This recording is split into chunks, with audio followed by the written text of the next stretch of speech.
مرحبا، أهلا بكم أو مرحبا بعودتكم إلى القناة. إذا كانت هذه هي المرة الأولى التي ترون فيها يدي، مرحبا، أنا آرون من قناة Playing Life with Aaron، وأنا متحمس جدا لأنكم توقفتم لمشاهدة هذا الفيديو. شكرا لوجودكم هنا. وإذا كنتم من المتابعين العائدين، أهلا، كيف حالكم؟ حسنا، نحن في ذروة موسم التخطيط، وإذا كنتم جددا على القناة فأنا أخطط بشكل أساسي باستخدام أجندة هوبونيتشي كازن وهوبونيتشي ويكس. أنا مهووسة بأجندة هوبونيتشي كازن الخاصة بي، إنها رفيقتي الدائمة التي لا أتخلى عنها. أقول دائما أنه لو لم تكن هناك أجندات أخرى في العالم لكان عالما حزينا، لكنني سأكون بخير تماما إذا كان لدي فقط أجندة هوبونيتشي كازن الخاصة بي. أنا أستمتع حقا بوجود كل شيء في مكان واحد. أحب صفحاتي الشهرية، وهناك صفحات أسبوعية، ثم هناك صفحات يومية، والتي أفضل في الغالب استخدامها للتدوين. أقوم ببعض الأعمال الحرفية هنا أيضا، لكن في الغالب أقوم بالتدوين بشكل أساسي في صفحاتي اليومية بالإضافة إلى قائمة المهام. والآن مع قول ذلك، أعلم أن الكثير من الناس يبدأون باستخدام هوبونيتشي، أو ربما لديكم هوبونيتشي وتواجهون صعوبة مع الصفحات اليومية. أنتم لا تعرفون كيفية ملئها، ويمكنني أن أتفهم لماذا يبدو ذلك مضيعة، خاصة إذا كنتم تحبون الصفحات الأسبوعية ثم الصفحات الشهرية وكل ذلك. إذا كنتم تحبون الورقة وتحبون حجمها ثم تصلون إلى القسم اليومي وربما يكون الأمر مربكا قليلا، فأنتم تشعرون وكأنكم بحاجة إلى ملء كل صفحة. أنا في الواقع أحاول فقط التقليب للوصول إلى. لذا على سبيل المثال في أكتوبر كنت مريضة، لقد أصبت في كتفي، لذا هناك أشهر تكون فارغة جدا حيث لا يوجد الكثير من الأشياء، وهناك أيام كنت أعاني فيها من صداع نصفي، لذا أكتب بخط كبير وأملأ الصفحة ببعض الأفكار العشوائية فقط. أحياناً أعود وأخطط بأثر رجعي أو أقوم بالتدوين بأثر رجعي، الأمر يعتمد على ذلك. أحب القيام ببعض التدوين العام للذكريات ومخطط عام ليومي وكيف كانت الأمور. ليس لدي مساحة كافية في هذه الصفحات لتدوين كل شيء. أنا أحب التدوين حقاً، هذا أحد الأشياء المفضلة لدي للقيام به، لذا لدي دفاتر أخرى أحب التخطيط فيها، لكنني أردت أن أقدم لكم يا رفاق بضع أفكار مختلفة لاستخدام هذه الصفحات. إذا كنت ستستخدم دفتر هوبونيتشي كازن، فهذا هو دفتر هوبونيتشي الخاص بي، لقد حصلت عليه لعام 2024. كنت أنوي في الأصل استخدامه كمخطط لوسائل التواصل الاجتماعي وكل ما يتعلق بتخطيط حياتي مع آرون، لكنه لم ينجح معي وانتهى بي الأمر بإيجاد شيء آخر. أجد أن الكثير مما يحدث في عالم التخطيط يعتمد على التجربة والخطأ، فهناك أشياء قد تناسبني وتناسب طريقة عمل عقلي، بينما هناك أشياء تناسبني ولا تناسبك. هذا النوع من الأمور، والأمر كله يتعلق بإيجاد طريقك الخاص. ونظريتي هي أن التخطيط والتدوين اليومي يجب ألا يكون مرهقين، هذا وسيلة لتخفيف التوتر، لذا استمري في المحاولة. إذا كان هذا شيئا ترغبين حقا في القيام به، فقد يكون المخطط الحالي ليس هو الأنسب لك. لا تشعري بالسوء إذا تركت المخطط وانتقلت لشيء آخر، لأن هذا الأمر يجب أن يجلب لك السعادة. لكن إذا كنت تواجهين صعوبة قليلا في صفحاتك اليومية، فأنا هنا لأقدم لك بضع أفكار مختلفة حول كيفية تنسيقها. لست متأكدة تماما من طول هذا الفيديو، لدي حوالي 7 طرق مختلفة، بالإضافة إلى بعض الإضافات التي يمكنك وضعها في صفحاتك اليومية. حسنا، طريقتي في التدوين، سأعود إلى دفتر هوبونيتشي كازن الخاص بي. أميل إلى، دعيني أرى، أريد أن أجد، أنا أميل إلى التدوين. كان هذا عندما كنا مسافرين. لقد بدأت في ممارسة بعض الخربشات وبعض الفنون. أحب استخدام أقسام معينة، مثل هذا الذي صادف أن كان ليومين متتاليين، وقد أطلقت العنان لإبداع فيه. طبعت بعض الصور وأنشأت لوحة ذكريات من إجازتنا لأنني كنت بعيدة، لذا لم أكن أدون الكثير. دونت في صباحين، وعندما عدنا إلى المنزل قررت عمل صفحة ذكريات، ولم يكن ذلك فور عودتنا مباشرة. كان هذا بعد أسبوع تقريبا، لذا لا تكوني قاسية على نفسك إذا لم تقومي بذلك فورا. فقط خصصي بعض الوقت لنفسك، واغتنمي ذلك الوقت متى توفر لديك، وعودي لإنشاء شيء ما، خاصة إذا كان لوحة ذكريات لإجازة. لدينا الصفحات الشهرية. أقول طوال الوقت إذا كنت متابعة للقناة أنني سأفعل شيئا بهذه الصفحات، لكنني لم أفعل ذلك بعد، مما كنت أستخدمها كصفحة للمستجدات في العام الماضي، أعتقد في سنة الأولى أو الثانية مع هوبونيتشي كازن، ثم لم أستمر في ذلك. وتعرفون ماذا؟ أنا لا أمانع ذلك، لأنني ربما أستخدم هذه الصفحة في وقت لاحق لتدوين بعض الذكريات أو شيء من هذا القبيل. أنا لا أفعل ذلك حاليا، لكن لدي الخيار دائما ولا أشعر بالسوء تجاه هذا الأمر. لكن طريقتي المعتادة في استخدام هذه الصفحات اليومية هي كتابة قائمة مهام أقوم بتقسيمها إلى مهامي العامة وما أحتاج لإنجازه، والتذكيرات، وأشياء من هذا القبيل، ثم أي مهام أريد القيام بها للتخطيط لحياتي مع آرون، وبعد ذلك أستخدم بعض الأشرطة اللاصقة الملونة واشي، وفي بعض الأسابيع أو الأيام أستخدم ملصقات أكثر قليلاً من غيرها، لكنني وجدت أن هذا مكان رائع بالنسبة لي لكي أتمكن من استخدامه كمتنفس إبداعي. أنا أستخدم الكثير من فن الخط اليدوي، لذا فأنا أتدرب بدلاً من الجلوس والقيام بتمارين روتينية كل يوم. لقد أصبحت أستخدمه يومياً نوعاً ما، ومع مرور الأيام يمكنك البدء في تجربة أشياء مختلفة واكتشاف أساليب خط يدوي تفضلينها، وبذلك تتدربين طوال الوقت. إذن هذه هي الطريقة التي أستخدم بها هذا المخطط أو هذه الصفحات اليومية عادة، مثلما فعلت صفحة كاملة عن مسلسل جيلمور جيرلز، لكن تصادف أن هذا كان يومي السبت والأحد، ففي أيام السبت والأحد أجد أحيانا صعوبة في الجلوس للتدوين. أكون مشغولة مع عائلتي، نقوم بالأعمال المنزلية، نقوم بكل المهام المطلوبة، لذا في ليلة الأحد قررت الجلوس لبعض الوقت بعد عطلة نهاية أسبوع حافلة، وقررت الكتابة عن مسلسل جيلمور جيرلز. لذا يمكنك استخدام هذه الصفحات لأي شيء تريدينه، يمكن أن تكون عن يومك، أو ربما عن البريد السعيد الذي وصلك، وأشياء كهذه. وكما قلت، لا تشعري بالسوء تجاه الصفحات الفارغة، لا بأس بذلك، الأمر طبيعي تماما.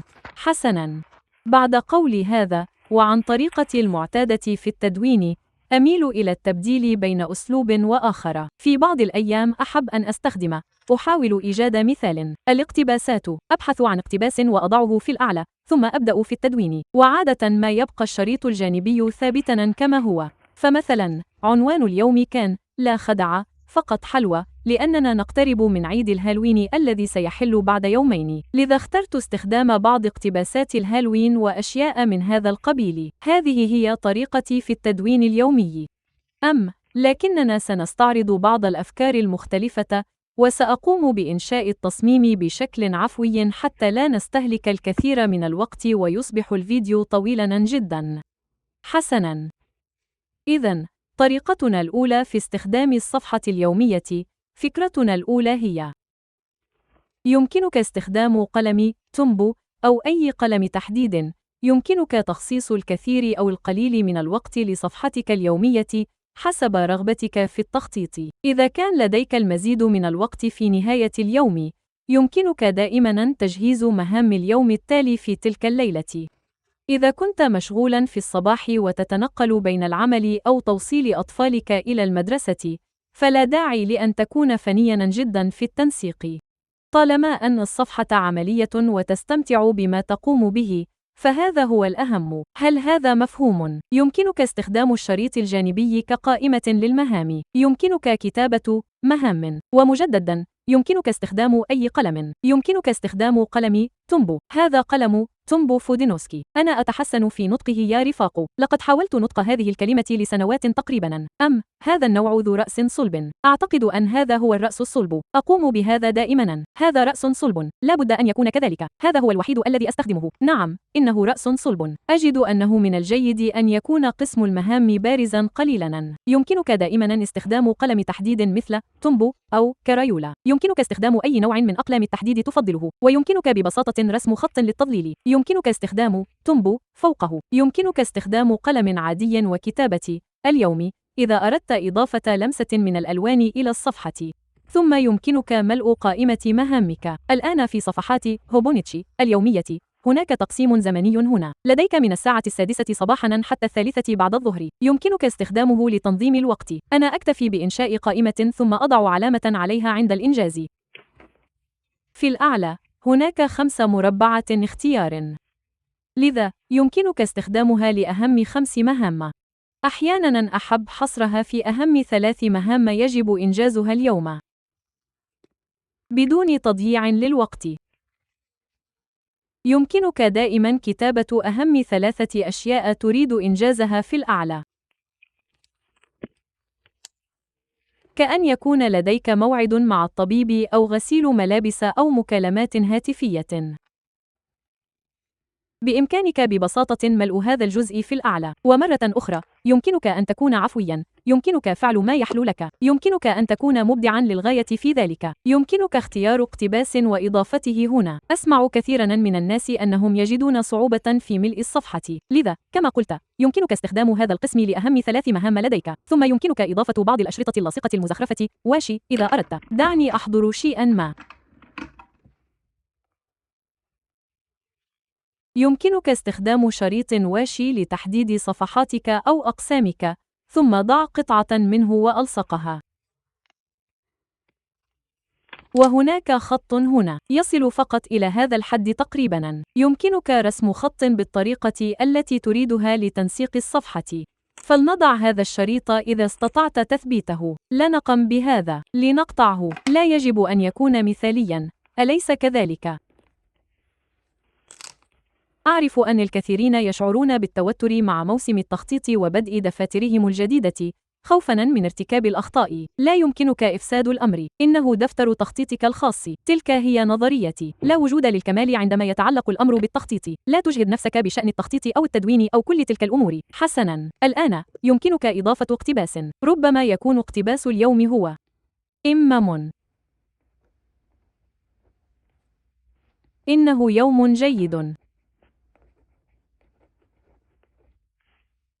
لتحظى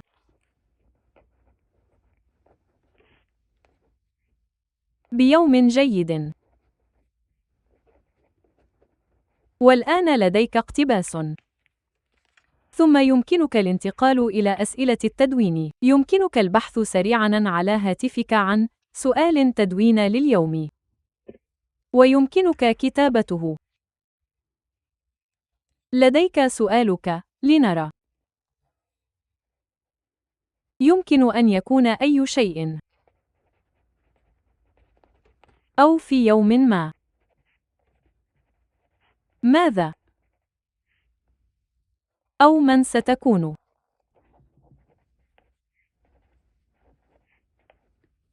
ثم يمكنك الإجابة على سؤال التدوين الخاص بك، ويمكنك جعل الإجابة بالطول الذي تريده. اعذرني، ما زلت أتعافى من نزلة برد. يمكن أن تكون طويلة أو قصيرة كما تحب. ويمكنك استخدام القسم السفلي لتأملات يومك.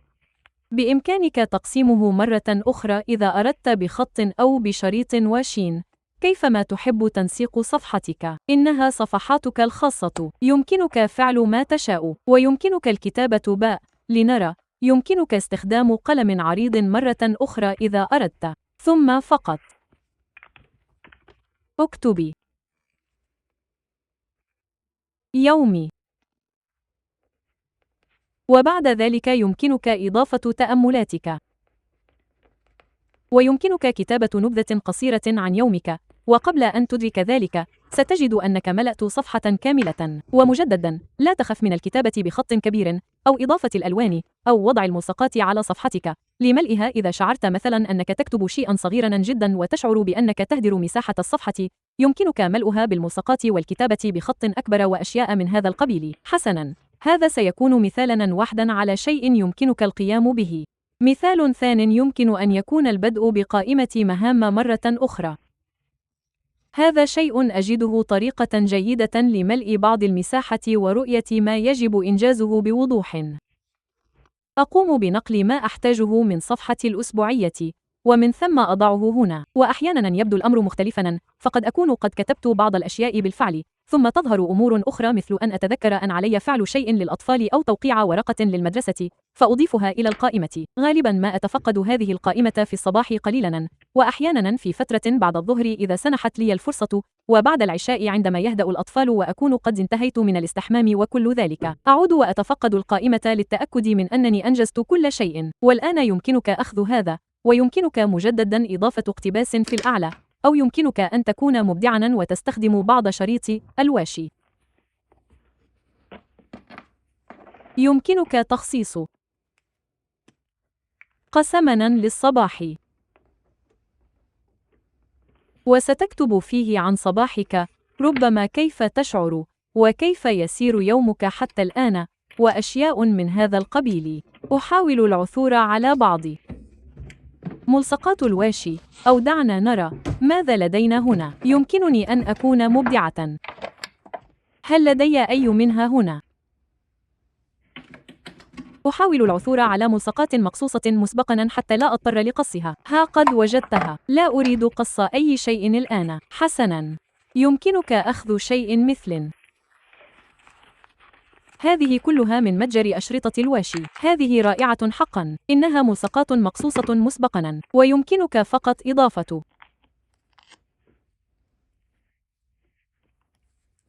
ملصق هنا، ثم الكتابة عن صباحك. وعندما تنتهي من صباحك، يمكنك دائماً تخصيص جزء لفترة بعد الظهر. إذا كان لديك وقت، ربما تأخذ استراحة سريعة من العمل أو الأعمال المنزلية أو أي شيء تفعله، ويمكنك ملء جزء فترة بعد الظهر. وبعد ذلك يمكنك تخصيص جزء للمساء، حيث يمكنك إنهاء يومك والحديث عما حدث. يمكنك إضافة المزيد من شريط الواشي في الأسفل، أو أي شيء تود القيام به لملء هذه المساحة. ولا تخف من الكتابة بالعرض إذا أردت ذلك. أحياناً أكتب فوق الكلمات في الأسفل إذا نفدت المساحة لدي. لا بأس في ذلك تماماً. مجدداً، إنه مخططك الخاص. يمكنك فعل ما يحلو لك به. حسناً. هذان مثالان. عذراً، لنفترض أنك لا تحتاج إلى قائمة مهام. ربما تقول: لا أفعل الكثير في يومي، ليس لدي الكثير لأقوم به، لا أحتاج إلى قائمة مهام. حسناً، لكنك تحاول أن تكون أكثر وعياً بصحتك ولياقتك البدنية وأمور كهذه. أنا أستخدم مخطط الأسبوعين الخاص بي، ولدي الكثير من المتتبعات التي استخدمتها. لدي متتبع للمزاج، ولدي متتبع للنوم، وأضع متتبعة في الشريط الجانبي في تخطيطي الأسبوعي. تلك هي طريقتي المفضلة في التخطيط، لكن يمكنك استخدام هذه الصفحات اليومية كمتتبع أيضاً. يمكنك أخذ هذا القسم هنا وأن تكون مبدعاً. يمكنك استخدام قلم تحديد ووضع عنوان له. يمكن أن يكون هذا متتبعاً لطعامك اليومي. يمكنك استخدام ملصقات أيقونية رائعة. متتبع الطعام. ثم يمكنك تتبع وجبة الإفطار. الوجبات الخفيفة. الغداء والعشاء. وستحظى بمساحة كافية لكتابة كل شيء. يمكنك كتابة السعرات الحرارية. يمكنك تدوين الملاحظات. يمكنك حتى استخدام هذا القسم السفلي كبطاقة وصفة. ربما صنعت وجبة خفيفة لذيذة وتريد تذكر طريقة تحضيرها. إذن، قم بتدوين الوصفة. يمكنك أن تكون مبدعاً وترسمها كبطاقة وصفة. كأنها ورقة، ثم اكتب الوصفة حتى لا تنساها. وبإمكانك استخدام هذا القسم لأهم 3 مهام إذا كان لا يزال لديك أولويات. يمكنك كتابة أهم 3 مهام. وكما قلت، ربما لديك موعد طبيب أو شيء متعلق بالعمل يجب تذكره. لذا، موعد طبيب، موعد تسليم عمل، وتمرين رقص. وهذا كل ما لديك لهذا اليوم. إذن، هذه هي أهم 3 مهام لديك. هذا ما تحتاج لإنجازه. يمكنك كتابة توكيد إيجابي. أنا قوي. أنا بصحة جيدة. تماشياً مع موضوع الصحة واللياقة البدنية، اكتبي بضعة توكيدات إيجابية. وهذا القسم السفلي يمكنك استخدامه لأهدافك. ربما لديك بعض أهداف اللياقة البدنية وأمور من هذا القبيل. ومرة أخرى، يمكنك التزيين ببعض الملصقات وأشرطة الواشي لملء مساحة الصفحة. فأنا أتفهم هذا الشعور تماماً. في البداية، بدأت التخطيط باستخدام هابي بلانر. أنا أحب هذه المخططات أيضاً، لكنني وجدت صعوبة في ملء المساحات أحياناً. لذا، أعجبتني فكرة الصفحات الأصغر. أفهم تماماً عدم الرغبة في ترك مساحات بيضاء، لذا كوني مبدعة. يمكنك رسم بعض الأثقال هنا، مجرد رسومات بسيطة. ابحثي عن ذلك على الكمبيوتر. يمكنك العثور على صورة بسيطة أو ببساطة رسم بعض الأشياء بنفسك. ربما وجدت طعاماً صحياً أعجبك أو جربت شيئاً جديداً ونال استحسانك. يمكنك إضافة ذلك هنا، وهناك الكثير من الأشياء التي يمكنك فعلها لملء هذه الصفحة. هذه فكرة أخرى دون مبالغة، ودون الحاجة لإنشاء جدول تعقب. رسومات بسيطة، ويمكنك البدء في تطويرها من هناك. بالنسبة لي، عندما يتعلق الأمر بالخط اليدوي والرسم، وحتى الكتابة العادية، فكلما كتبت ورسمت أكثر، تحسنت مهاراتك دون أن تشعري، لأنك تستمتعين بملء المساحات الفارغة بلمساتك الخاصة. كلما مارست ذلك أكثر، أصبحت أفضل. هذا ما أقوله لأطفالي دائماً: الأمر يتعلق بالتقدم، لا بالكمال. تذكري ذلك. أعتقد أن هذا مهم. حسناً، إليك فكرة أخرى. لنرى. الفكرة الرابعة. يمكنك أيضاً وضع قائمة مهامك هنا على الجانب. إذن، لديك قائمة مهام. يمكنك كتابة اليوم أو قائمة المهام، ثم تضعين اقتباس اليوم. أو يمكنك ببساطة كتابة ما تشعرين به. ربما يكون الجو جميلاً في الخارج، فتكتبين: الشمس مشرقة، أو أشعر بحالة جيدة. ثم جربي تقنياتك المختلفة في الخط اليدوي. جربي خطوطاً متنوعة، وقد لا تعجبك بعضها. لقد فعلت ذلك من قبل، حيث جربت خطوطاً معينة ثم رسمت خطاً صغيراً وقلت: لست معجبة بهذا. يمكنك كتابة: لست معجبة. بهذه الطريقة، أنت تدونين ملاحظاتك وتملئين جزءاً من المساحة البيضاء في الوقت ذاته. ويمكنك أيضاً إضافة سؤال أو موضوع للكتابة اليومية. هكذا يكون لديك موضوع للكتابة. يمكنك حتى الإبداع في طريقة كتابتك. يمكنك كتابة موضوع: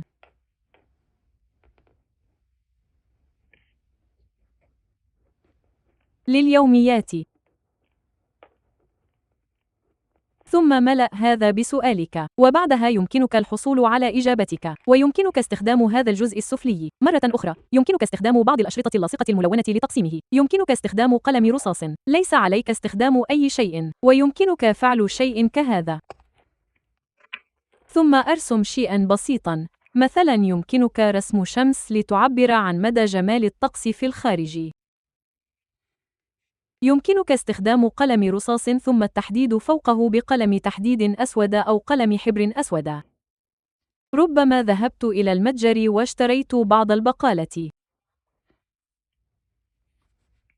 أعلم أن الأمر يبدو سخيفاً، لكنه محاولة لام. توثيق حياتك وإضفاء طابع رومانسي عليها، وأخذ الأشياء العادية التي نقوم بها كل يوم والكتابة عنها أو رسمها. ممم.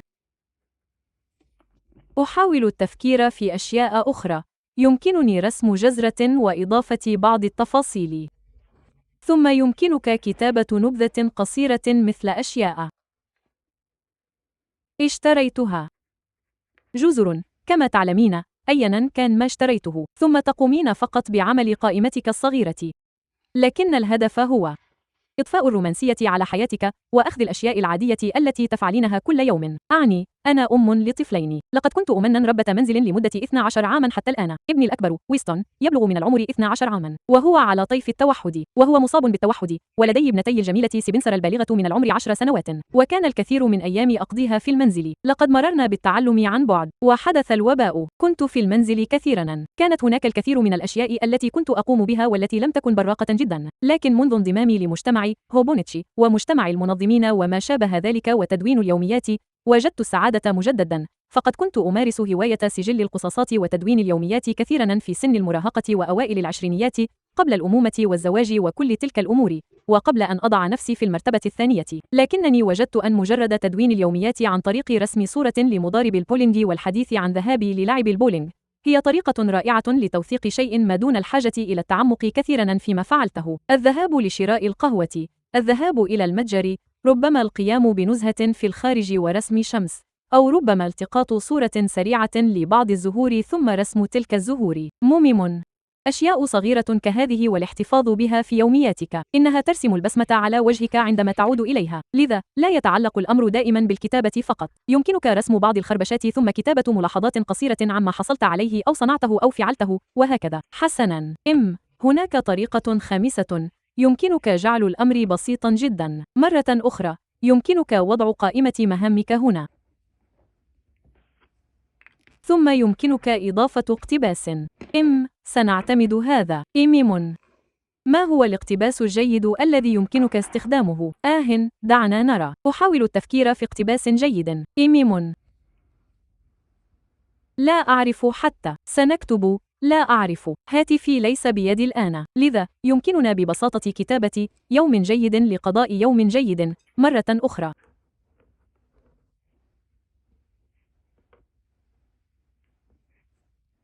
يوم جيد لقضاء يوم جيد.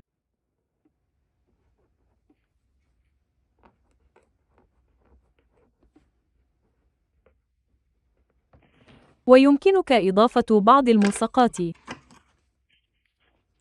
أي نوع من الملصقات تريده؟ أحاول. دعنا نرى ماذا لدي هنا.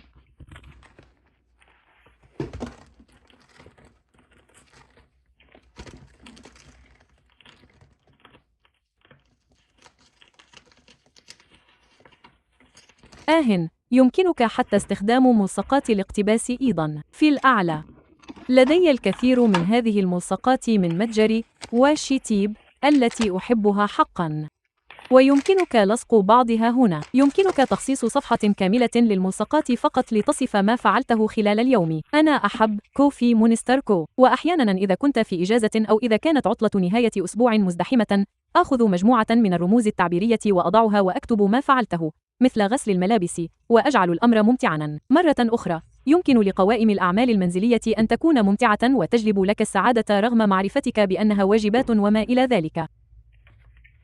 واجعل الأمر ممتعاً فقط. حسناً، لنأخذ واحدة من هذه لتزيين هذه الصفحة. إنه يوم جيد لقضاء يوم جيد، وبعد ذلك يمكنك وضع بعض الملصقات فقط لملء بعض المساحة. ولدي هذه أيضاً. أنا أحب هذه حقاً. هذه أيضاً من متجر واشيتيب. القطط تجن جنونها. يمكنك الحصول على اقتباسك ثم يمكنك القيام بشيء كهذا. استمر.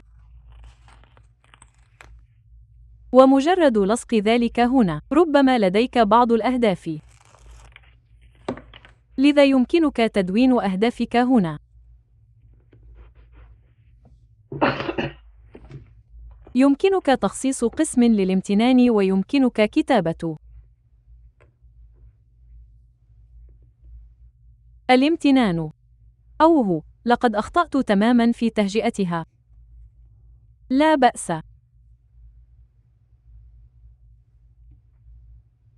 إنه أمر جيد. حسناً. مرة أخرى، لا يهم مخططك. لم أهجئها بشكل صحيح، ولكن لا بأس. وبعد ذلك يمكنك كتابة نبذة قصيرة عن شيء تشعر بالامتنان تجاهه. يمكن أن يكون شيئاً بسيطاً مثل: أنا ممتن لمنزلي. أنا ممتن لصحتي. أنا ممتن للهواء الذي أتنفسه. لا داعي للخوض في الكثير من التفاصيل حول ذلك. يمكنك كتابة سطر واحد. يمكنك كتابة أكثر من سطر. يعتمد الأمر على مقدار الوقت الذي تريد تخصيصه لذلك. ربما مررت بيوم سيء، لذا فقط اكتب أنني ممتن. مثلاً تعطلت سيارتك، أليس كذلك؟ هذا أمر سيء للغاية، لكن يمكنك الكتابة: كما تعلم، أنا ممتن لأن لدي سيارة وعملاً أحتاج للذهاب إليه بسيارتي. أو يمكنك كتابة: أنا ممتن لكل المال الذي يأتي وأحتاجه. أنت تعلم أنه يذهب للأشياء التي أحتاجها. شيء من هذا القبيل لتذكير نفسك بأنه نعم، الأمر مزعج. تعطلت السيارة أو نعم حدث هذا الأمر. إنه أمر مزعج، ولكن حاول تغيير نظرتك للأمور. حاول تغيير هذا الشعور السيء. أعلم أن هذا جنوني، ولكن لنركز على ما يمكننا التحكم فيه، ففي بعض الأحيان لا يمكننا التحكم في أمور مثل تعطل السيارة أو حدوث خطأ ما في يومنا، لكن يمكننا التحكم في أفكارنا، ويمكننا تدوين شيء نشعر بالامتنان له، سواء كان له علاقة بالموقف أم لا. حاول العثور على الجانب المشرق. لذا يمكنك الحصول على شيء كهذا، ثم يمكنك وضع أهدافك هنا في الأسفل. ربما لديك هدفان كبيران للشهر، تريد قراءة كتاب، ويمكنك قراءة كتاب واحد هذا الشهر، ثم يمكنك تدوين قراءة 10 إلى 20 دقيقة اليوم، أو خسارة رطلين، ثم ممارسة الرياضة 3 مرات هذا الأسبوع. أيا كانت الأهداف التي تحاول تحديدها لنفسك، يمكنك تخصيص قسم صغير هنا لذلك، وهذا القسم الأخير يمكن أن يكون توكيدك اليومي.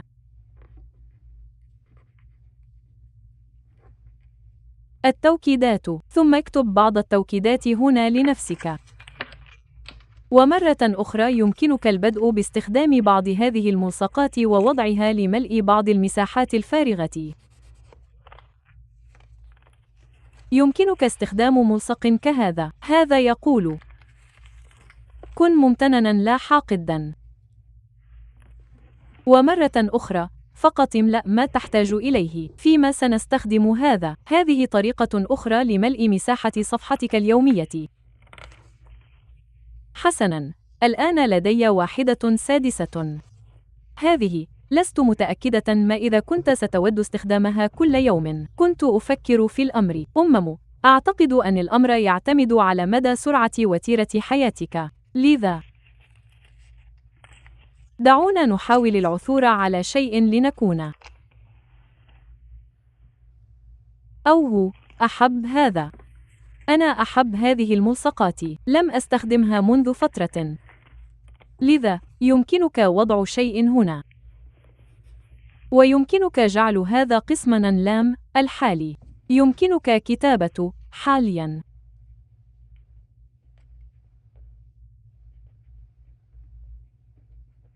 ثم أي شيء تريده، فربما يكون القراءة،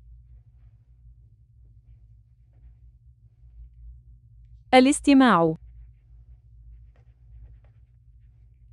أو الأشياء التي تحبها. ربما لديك قميص مفضل تحبه أو سترة مريحة، أشياء من هذا القبيل، أو طعام.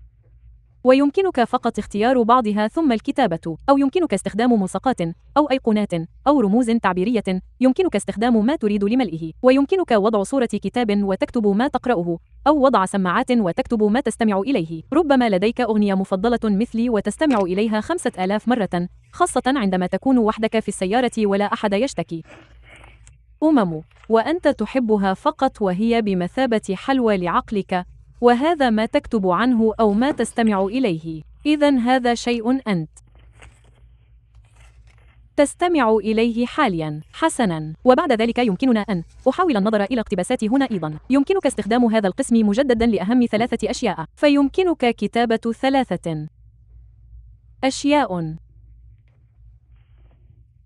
تستطيع إنجازها في يومك، ثم تضع اقتباسك. دعنا نرى. يمكنك الحصول على بضعة منها، لنكن عوناً لبعضنا البعض. أحب ملصقات الاقتباسات هذه، خاصة إذا كنت أشعر بأنه ليس لدي الكثير من الوقت. يمكنك وضع شيء كهذا هنا. كن مبتهجاً. لدي بضعة اقتباسات هنا. لا مطر، لا زهور. لذا لديك قسم صغير للاقتباسات، يمكنك كتابتها أو لصقها بالطريقة التي تفضلها. وبعد ذلك هذا القسم الصغير هنا يمكن أن يكون لتدوين يومياتك.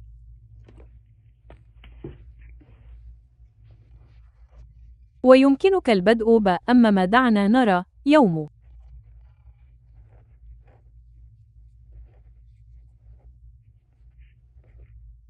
مثمر، ثم ابدأ تدوين يومياتك. يمكنك إضافة بعض الألوان هنا، ويمكنك تحديد الأهداف في الأسفل إذا أردت.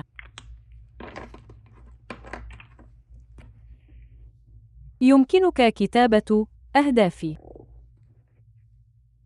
ثم تدوين بعض الأهداف التي قد تكون لديك لنفسك خلال الأسبوع إذا كان هذا اليوم هو الأحد. لذا يمكنك ربما تدوين بعض أهدافك التي تود تحقيقها لهذا الأسبوع، وسيكون ذلك جيدا أيضا. فعندما تصل إلى النهاية يمكنك المراجعة والتأكد من عدد الأهداف، مثل أنه يمكنك نقلها إلى صفحتك اليومية هنا، حيث وضعنا الأهداف. ويمكنك القول: حسناً، هدفي لهذا الأسبوع هو تناول طعام صحي أكثر، ويمكنك إضافة ذلك في صفحتك اليومية، أليس كذلك؟ فمثلا بدأت في بداية الأسبوع، ثم في صفحتك اليومية يمكنك ببساطة تمييز قسم صغير للأهداف. تناول طعاما صحي أكثر. اليوم أكلت مما تفاحتين وجزرة كما تعلم، هذا النوع من الأشياء. أو اليوم مارست بعض الحركة مما، أو كما تعلم، تريد قراءة كتابين أو تريد قراءة كتاب واحد، قرأت 10 أو 20 صفحة، أيا كان ذلك. ومن ثم يمكنك توثيق ما تفعله يوميا للعمل نحو هدفين أو 3 أهداف كبيرة حددتها لنفسك في بداية الأسبوع. حسنا، الآن هذه هي. ماذا فعلت؟ 6. كم واحدة أنجزنا؟ 1، 2، 3، 4. هذا كل ما فعلته. ظننت أننا أنجزنا أكثر من ذلك. أو لقد فعلنا 1، 2، 3، 4، 5، 6. الآن لدينا بعض الإضافات، لذا تواصلت مع داعمي على ديسكورد هذا الصباح وسألتهم عما يحبون استخدام صفحاتهم اليومية لأجله. كما تعلم مما أسمع الكثير من الناس يقولون إنهم يجدون صعوبة في ملء هذه الصفحات، وما هي وجهة نظرهم وأفكارهم حول ذلك. وقد ردت علي دانيال ورينا، ولدي بعض الأفكار الإضافية التي يمكنك استخدامها، بعضها لي وبعضها لهم، لكنني أردت توجيه الشكر لهن. لذا إذا كنتن تشاهدن، شكرا لكن، شكرا لكن. مما لذا كان لدي بعض الأفكار يمكنك استخدامها لتفريغ الأفكار brain dump. يمكنك لنقل أنك تعمل على مشروع كبير أو لديك بعض الأفكار لتسوق عيد الميلاد أو عشاء عيد الشكر أو شيء من هذا القبيل. يمكنك ببساطة إنشاء صفحة لتفريغ الأفكار، ومرة أخرى كن مبدعا في ذلك. أو يمكنك أن تكون بسيطا، يمكنك فقط القيام بشيء من هذا القبيل وتكتب فقط تفريغ أفكار. ربما تمر بيوم عصيب وتريد فقط إخراج كل مشاعرك، لذا إذا كنت تشعر بالغضب أو السعادة أو الحزن أو أيا كان، يمكنك فقط عمل خريطة ذهنية أو تفريغ للأفكار. مما شيء آخر، يمكنك استغلال المساحة في هذه الصفحات لإنشاء متتبع للمصاريف. أنا شخصياً أستخدم مخططاً للميزانية أحبه كثيراً، لكن يمكنك ببساطة تخصيص قسم صغير لمصاريفك اليومية. مثلاً تكتب المصاريف، ثم تدون لا أعلم سوق 20 دولارا، متجر حيوانات أليفة 40 دولارا. وبهذه الطريقة إذا كنت تستخدم دفتر ميزانية أو مخططا، يمكنك العودة إليه يوميا لتقول حسنا لم أنفق شيئا اليوم، أو أنفقت هذا القدر، وتكون قد دونتها في قسم صغير. يمكنك استخدامه في الهامش الجانبي. يمكنك رسم شكل إيصال صغير وتدوين المصاريف بداخله. سواء كنت ترغب في أن تكون مبدعا أو بسيطا، فهذا يعود لك بالكامل. يمكنك أيضا استخدامه كدفتر قصاصات جنب جورنال. لقد عرضت عليكم من قبل بعض الصفحات في دفتر هوبيتشي كوزيني الخاص بي. هذه هي صفحة الأحدث. لقد نظمنا تحدياً استمر لمدة شهر في أكتوبر عبر مجموعتي على باتريون، حيث نحاول الخروج من منطقة الراحة الخاصة بنا ونكون مبدعين بطرق مختلفة وأشياء من هذا القبيل. كان هذا النوع من الصفحات يعتمد على التلوين بالكامل بلاك أوت، وهذا كان أعتقد أن هذا كان عندما كنت مريضة. نعم، هذا عندما كنت مريضة في عطلة نهاية الأسبوع الماضي. مرة أخرى كنت مريضة، لم أكن أشعر بأنني بحالة جيدة، لم أقم بكتابة أي شيء، لكنني أحب عندما تقع الصفحات في يومي السبت والأحد. لذلك قمت بنوع من دفتر القصاصات، حيث استخدمت وسائط مختلفة ثم كتبت قليلا على الجانب. يمكنك لصق أشياء مختلفة مثل الإيصالات وكل تلك النوعية من الأشياء، وإنشاء صفحة دفتر قصاصات. يمكنك أيضا عمل عينات للملصقات وأشرطة الزينة. واشي، أحاول البحث، أعلم أن لدي بعضا منها هنا. حسنا، هذا من مهرجان القرطاسية. هذا كان مجرد وضعي لبعض الملصقات، استخدمت بعض الأختام عندما كنت هناك. قمت بتجربة بعض أحبار الأقلام التي حصلت عليها. أحاول أن أجد، لا أعرف إن كان لدي أي شيء. مثلا إذا وصلك بريد سعيد، يمكنك تجربة عينات منه وتدوين ما تلقيته. أحاول العثور على واحدة. هذا مثال آخر لما يشبه دفتر القصاصات أو صفحة للذكريات. لقد عرضت عليكم ذلك بالفعل في وقت سابق. أحب استخدام الهامش الجانبي أحيانا فقط لكتابة اسم الكتاب الذي أقرأه حاليا. ومجددا تجربة أشياء مختلفة أو تدوين ما حصلت عليه. أحاول العثور على واحدة. محاولة مما كتابة شيء حصلت عليه كهدايا بريدية وتجربة أقلامك أو أشرطة الزينة، الواشي تيب، وأشياء من هذا القبيل، مجرد طريقة أخرى لملء بعض المساحة. ويمكنك فعل ذلك إذا كنت تحبين أحبار أقلام الحبر السائل أو الأقلام نفسها. يمكنك تخصيص قسم إذا حصلت على أحبار جديدة، أو إذا كنت تدونين الأحبار المستخدمة حاليا لهذا الشهر. يمكنك وضع ذلك هنا أيضا في أقسام مختلفة، أو كما تعلمين في الأعلى أو الأسفل، أو يمكنك استخدام الصفحة بأكملها لذلك كما تحبين. حسنا، بعض الأفكار من دانيال. هي تحب كتابة قائمة مهامها. هي تتابع حالة الطقس وتكتب أيضا عن أهدافها وتطلعاتها، وهو أمر أراه رائعا. اعتدت أن أكتب توكيدات يومية في الصباح ثم أمارس التخيل، وهو يعني أساساً أن تقولي مثلاً: اليوم سيكون يوماً رائعاً، ثم تخيلك يكون مرتبطاً بتوكيدك، مثل أن تقولي: سأقضي يوماً رائعاً وسيكون مستوى توتري منخفضاً. ثم في التخيل ترين نفسك في موقف تحافظين فيه على هدوئك ويكون توترك منخفضاً أو أياً كان، ويمكنك الكتابة عن ذلك. لذا العمل على التطلعات والأهداف رائع حقاً، ويمكنك استخدامه لملء جزء من صفحتك أيضاً.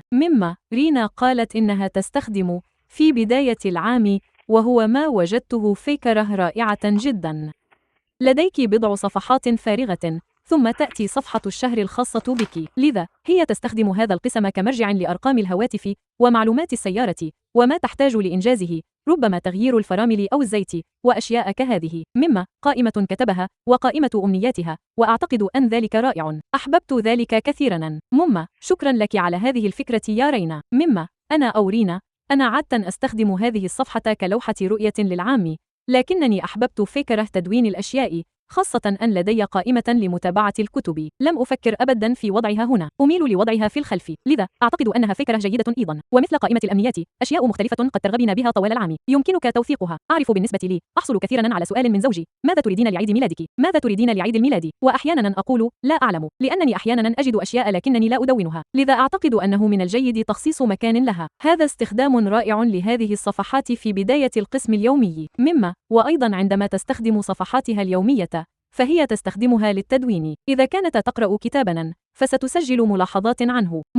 وأعتقد أن هذا رائع. أنا أحب هذه الفكرة أيضاً.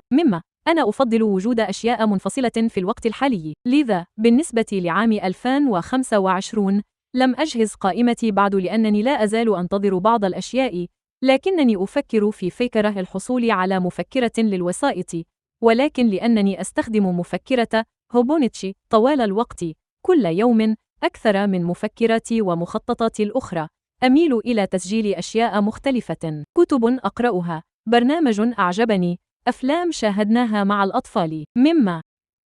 تعجبني هذه الفكرة. خطرت ببالي للتو فكرة النفقات وإضافة مساحة صغيرة للمصاريف لبعض الأشياء. بهذه الطريقة، بما أنني أستخدمها كثيرا لتدوين أجزاء مختلفة من يومي وأشياء متنوعة، فيلما، كتابا، نفقات، وأشياء كهذه، وعندما يتوفر لدي بعض الوقت يوم الأحد أو السبت، يمكنني الانتقال إلى مخططاتي أو مفكراتي الأخرى واستخدام هذه المعلومات كنقطة انطلاق، مثل الكتاب الذي قرأته أو الفيلم الذي شاهدته وأشياء مشابهة. إذن هناك طرق عديدة ومختلفة لاستغلال هذه الصفحات. لا يشترط أن تكون مثالية، ولا يشترط أن تكون جميلة. هذا يعود إليك بالطبع، فلك الحرية في تحديد مقدار ما تريدين إضافته لهذه الصفحات. أنا أحب فكرة أنها، كما قلت، بمثابة مكان لتدوين كل شيء. هذا هو مخطط لكل شيء في حياتي، ولن أحتاج لأي مخطط آخر، لكنها ممتعة، وأحب امتلاك مفكرات أخرى وأشياء للكتابة فيها والتعبير عن نفسي بطرق مختلفة، لذا أحب امتلاك هذا. لتوثيق بعض الأشياء، كما تعلمين، للحديث عن الهوايات المريحة. ماذا فعلت؟ لعبت لعبتي. كم من الوقت قضيت في اللعب؟ أي كتاب أقرأ؟ أشياء من هذا القبيل. ومن ثم يمكنني نقلها إلى مخططات أو مفكرات أخرى وأشياء كهذه. وأيضا لتمييز الأشياء الكبيرة والإنجازات المهمة وأمور كهذه. حسنا، هذا هو مخططي المفضل بلا شك. كل شيء تقريبا يدون هنا، فهو بمثابة مركز لي. لذا صفحاتي اليومية ليست مجرد تدوين يوميات فحسب، أستخدم هذا الشريط الجانبي لتتبع أشياء أخرى، حتى أتمكن من الاطلاع عليه والرجوع إليه بسهولة للانتقال إلى مخطط أو دفتر آخر مثل دفتر الوسائط أو مجرد دفتر يوميات عادي أو حتى دفتر يوميات خاص. ربما حدث شيء ما في يومي لكنني أشارك الكثير عبر الإنترنت، لذا لدي دفتر يوميات شخصي جدا أستخدمه لنفسي فقط وليس على الإنترنت. قد أكتب شيئا كان يزعجني ثم يمكنني التوسع فيه في دفتر الآخر، لكن لدي بالفعل تذكير هنا. كما أعتقد أنه أمر جيد أيضا، لأنه يمكنك تقليب صفحاتك وقراءة أشياء مختلفة مثل كتابك أو أيا كان ما تريد نقله إلى دفتر آخر، وهو يجبرك نوعا ما على العودة وإلقاء نظرة عليه مجددا، وهو أمر رائع في رأيي، لأنني في بعض الأحيان أكون من الأشخاص الذين ينسون الأمور بمجرد غيابها عن أعينهم، لذا بمجرد أن أكتب شيئا أحيانا لا أتذكر حتى ما كتبته، لذلك من الجيد حقا العودة والقول أين تلك النبذة عن الكتاب الذي قرأته؟ أريد أن أتمكن من كتابة ذلك. وتعرفون ما هو تقييمي بالنجوم؟ أردت أن أريكم أيضا هذا مثال آخر ليوم لم نفعل فيه الكثير حقا. قائمة مهامي لم تكن شيئا يذكر، فقد كان يوم سبت، لذا لم تكن مزدحمة كأيام الأسبوع بالمكالمات الهاتفية وأشياء كهذه، لذا أصبحت مبدعة للغاية في التعامل معها، ربما في وقت لاحق من الليل. وما فعلته هو أن قائمة المهام أصبحت قائمة بما قمنا به أساساً. تناولنا الإفطار ثم قمنا بفقرة فنية، قمنا بجلسة فنية مارسنا فيها بعض الهوايات المريحة معنا كعائلة. ذهبنا للعب البولينج ورسمت ببساطة بعض دبابيس البولينج وكرة بولينج. ثم لعبنا بعض ألعاب الفيديو أنا وجو. بعد أن ذهب الأطفال للنوم تناولنا البيتزا على العشاء، أمر بسيط. ذهبنا إلى متجر مايكلز فقط. كما تعلمون يمكنكم وضع عناوين عريضة توضح ما فعلتموه. ذهبنا لمشاهدة فيلم، لقد ألصقت تذكرة الفيلم هنا أمامه. كان لدى سبنسر عرض رقص، ومرة أخرى كان يوما حافلا. لم يكن لدي الكثير لأكتبه، لكنني أردت تذكر كيف كان الأمر، لذا دونت هذا وألصقت التذكرة هنا للذكرى فقط.